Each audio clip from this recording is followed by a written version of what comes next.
Ah, it's so hot. Isn't there anything cold to drink? Marcia, my sister-in-law, just got home and exclaimed loudly, as if she wanted everyone to hear. If she was out, why didn't she buy something on the way? Hey, you with the big belly, can you get me some ice cream? Sure, my belly is big because I'm close to giving birth, but that's no way to talk. Oh, and if you're going shopping, pick up some 2-liter bottles of tea, 2 of them. Even my mother-in-law, Roseanne, treats me like a housekeeper. I was reaching my limit with this life. Maybe it's time to end this. My name is Sophie. I'm 25 years old. I work at a food manufacturing company. My husband is on a solo assignment. His name is Georgie. He's 28, 3 years older than me. Georgie, a senior colleague at work, is in charge of new product planning and always looking for fresh ideas. I started falling for Georgie while working together on the product development team. Do I have something on my face? He asked, making me blush. Georgie's intense gaze was so captivating, I forgot I was staring. I was the one who asked him out. I couldn't help but fall for the competent Georgie. We started dating and got married last year. 2 years ago, the long-awaited proposal from him. I want you to marry me. His straightforward words filled me with joy. Georgie's family includes his 8-year younger sister Marcia, his mom, and him, a family of 3. Georgie's dad passed away about 5 years ago, from a heart attack due to overwork. At that time, Roseanne was a housewife with no income, and Marcia was still in middle school. The company admitted full responsibility, paying a substantial settlement to the family. The money greatly helped with Marcia's school fees and their living expenses. Already working then, Georgie supported his family by working tirelessly. That's why, after proposing, he said, I've been supporting my family in place of Dad, and that won't change. If you're okay with it, Sophie, I'd like us to live together. I wasn't too surprised, but I couldn't hide my anxiety. But Georgie, with a serious face, I'll do my best to properly mediate between my mom and my sister. Trusting him, I decided to follow through. 2 months after our honeymoon, around Christmas, I noticed changes in my body and saw a doctor. I was 3 months pregnant, probably from our honeymoon. I was nervous but decided to tell Georgie. I'm pregnant! I'll never forget his happy face. Knowing a new life was growing inside me, I felt a deep love and resolved to protect our child with Georgie, no matter what. But at the end of last year, Georgie got a transfer order to Denver. We have to move by the end of March, he said sadly. I want to go with you and our baby. Is that okay? I said, still struggling with morning sickness and unable to do much. My parents' home is far away and it's a hassle to get there. Plus, both my parents work, so I can't rely on them. After discussing with Georgie, we decided it's best for me to stay at his parents' house, considering my due date and the fact that my company offers proper maternity leave. Back then, there were occasional complaints about my cooking or cleaning, but I didn't feel any real malice from Roseanne or Marcia. However, when Georgie left for his solo assignment, their attitude towards me changed drastically. Georgie and I were great partners at work and at home. We'd often lose track of time discussing new product ideas. Roseanne, not understanding our work jargon, felt ignored. Marcia seemed to resent me for stealing her brother, who had been like a father to her. Both Roseanne and Marcia had been harboring unfounded grievances against me, which started to surface with Georgie away. My maternity leave was still a while off, but I was often off work due to prolonged morning sickness. Even a slight smell could make me nauseous, and I was frequently hit with sudden drowsiness and headaches. The morning sickness should have settled by now, but it was lingering for me. I couldn't focus at work, and even left early a few times after informing my boss to avoid mistakes. Roseanne, despite being a housewife for so long, hardly did any housework since Georgie and I moved in. At first, I thought she was deliberately leaving the chores to me, but Georgie told me she had always been inactive. Her late husband had been quite the diligent one. Often lounging around at home, Roseanne would scornfully comment when I returned early from work. Skipping work again. Modern pregnant women sure know how to slack. Back in my day, we had to tough it out. Struggling to hold back my discomfort, I replied with a pale face. I'm sorry, the nausea won't stop. I just need to lie down for a bit. To which she retorted, "What are you saying? You're a daughter-in-law. If you're home, you should be cleaning." Barely able to stand, I used the vacuum cleaner as a crutch to walk down the hallway. Suddenly, everything went dark. An overwhelming nausea hit me. Ugh! I tried to suppress it, but it was futile. I couldn't help it and vomited right there in the hallway. It was food I had barely managed to eat, but I threw it all up. Ugh, how disgusting! What are you doing? Roseanne just made a face of disgust, showing no intent to help. You made the mess. You clean it up. She said dismissively and walked away. Crying, I fetched a bucket and rag to clean up my vomit. The smell made me feel sick again. But my stomach was empty, so only bile came up. I couldn't stop crying, whether from frustration, sadness, or nausea. When you're done cleaning, start preparing dinner. Roseanne used to at least prepare dinner when everyone was out, but today, since I returned home early, she had no intention of moving. I came home to rest, but there was no chance for that. Starting to cook, the smell made me nauseous again. I couldn't stand the smell of fish or meat, and even vegetables were too pungent for me. All food smells were unbearable. Struggling to suppress my discomfort, I desperately continued with the meal preparation. My taste had changed, and I couldn't discern flavors. I couldn't even taste the food because of my nausea. Still, I managed to get dinner ready just as Marcia returned. "Oh, Sophie's cooking today? That's a rare treat," she said, sitting at the table.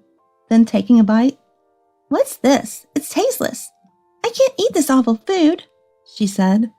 Then Roseanne joined in. "Ugh, this is terrible.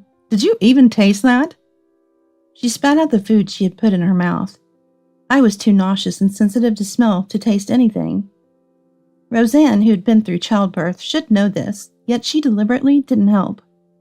"Mom, let's just go out to eat," Marcia said in an exasperated tone. She's young and probably doesn't understand the difficulties of pregnancy, but I wish she'd consider how hard it was for me to cook feeling this ill. "That's a good idea. Sophie can't eat anyway, so she can stay home," Roseanne said as she threw away the food I made. I stood there feeling helpless and frustrated. I used to think Georgie's occasional grumbling was annoying, but now it seemed endearing. When Georgie, the main breadwinner, was around, they hid their true colors to keep him happy. With no one to restrain them, Roseanne and Marcia finally showed their true feelings. As the nightmarish spring ended and summer began, my morning sickness finally eased. "Is the cleaning done? There's dust at the entrance." Roseanne would start the day with her scolding. "Mom, keep it down, will you? I got home late last night," Marcia complained from her room. Marcia, now a sophomore in college, has been coming home late every night, and her attitude towards me hasn't changed. As my pregnancy progressed and walking became harder, their treatment of me worsened, especially after I started my maternity leave in June. With me home all day, they found more chores for me to do. Still, I endured for the sake of my unborn child. Then, on a hot day in July, as my due date approached, "It's so hot today. Hey, big-bellied, chubby lady, go buy some ice cream," Marcia said rudely. My belly was indeed swollen, ready to give birth any day. I don't know about asking a pregnant woman who has trouble walking to run errands, but even so, there are a few more ways to put it. "You're going out. Get 2 2-liter plastic bottles of tea," Roseanne added, without a hint of consideration. The bottles were heavy, and that's 2 bottles. It was hard for me to see my feet, let alone walk without stumbling. Reluctantly, I headed to the nearby supermarket. Inside, the air conditioning was strong, and the aisles with ice cream and bottled drinks were chilly. While walking down an aisle, I suddenly felt dizzy and sat down. I realized my underwear and the floor were wet. My water had broken. "Calm down, you're okay," a store employee comforted me. They called an ambulance and I was rushed to the hospital. I never expected my water to break so suddenly. "Should we contact your family?" the nurse asked. I gave them the phone number of my in-laws' house, expecting them to be worried, but when Marcia answered the phone, "So she's in the hospital because she was out shopping. We're busy here. Just let us know when she's given birth," she said, showing no concern. They had sent me out shopping, pregnant and close to labor, without a second thought.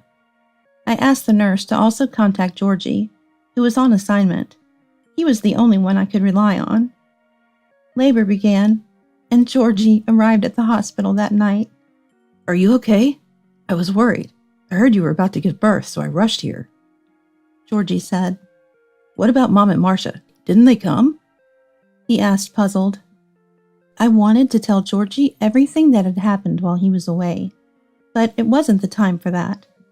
The labor pains were getting closer together, so I entered the delivery room. I wanted Georgie to be there for the birth, but he couldn't enter yet because of infection control measures. So Georgie had to wait in the waiting room. Despite the sudden water break and being anxious about my first birth, I had a relatively easy labor, and soon the delivery room echoed with the cries of a healthy baby. It was a beautiful girl. Holding my newborn in my arms, I was moved to tears. The child who was just in my belly is now right in front of me. I felt the reality of becoming a mom all over again.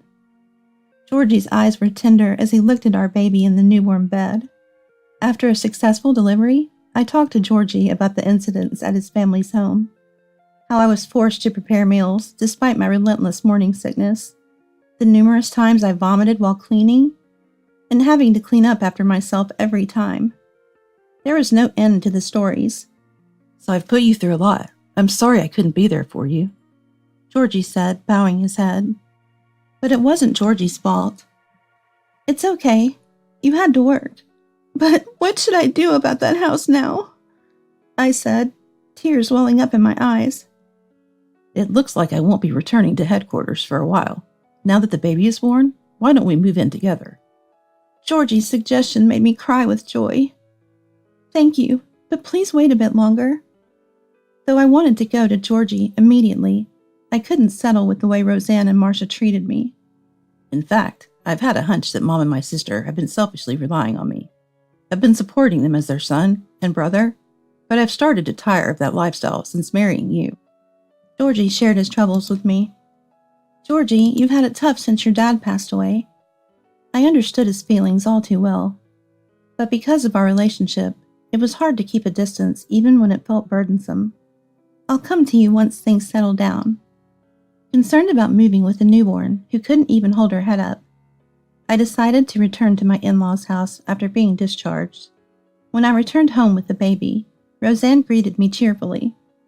"Oh, what a lovely child. Looks just like Georgie as a baby." Roseanne greeted me with a big smile. "Your eyes are the same as Georgie's," I answered, drawn by Roseanne's smile. "Nobody told you, right? Keep it a secret, will you?" Roseanne glared at me sharply. Marcia, on the other hand, was innocently excited. "I want a child soon, too. I'd prefer a boy." They both ignored me, showing a completely different demeanor. I was worried that Marcia might do something to me or the baby. Then I noticed Marcia looked a bit off. She was pale and seemed unwell. "Marcia, are you feeling okay?" I asked, feigning concern. "I've been nauseous lately, and I don't have much appetite," Marcia said modestly. Her attitude was completely different from when she mistreated me for my nausea. "Oh, could it be you're pregnant?" I prodded to get the truth out. "No, it's not that. I think probably."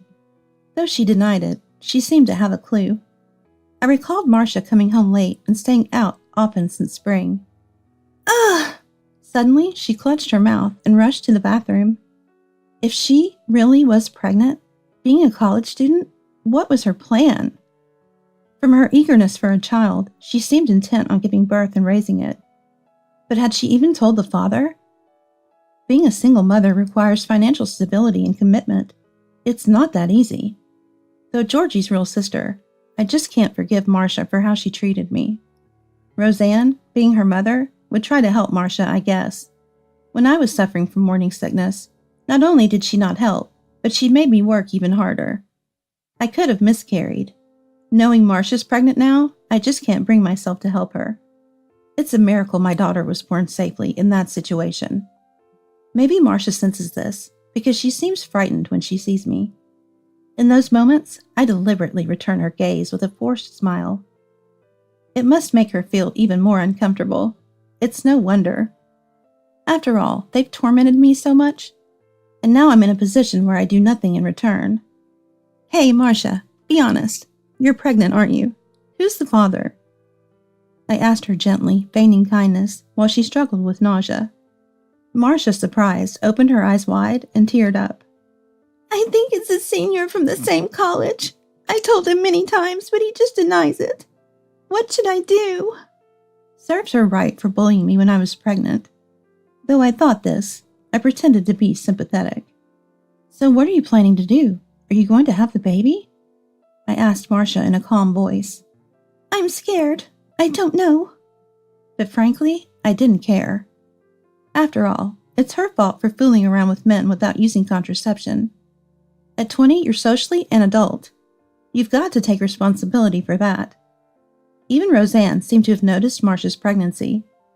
You're still a college student. Why would you do something so reckless? Roseanne lamented, shedding tears of anger for her daughter's irresponsibility.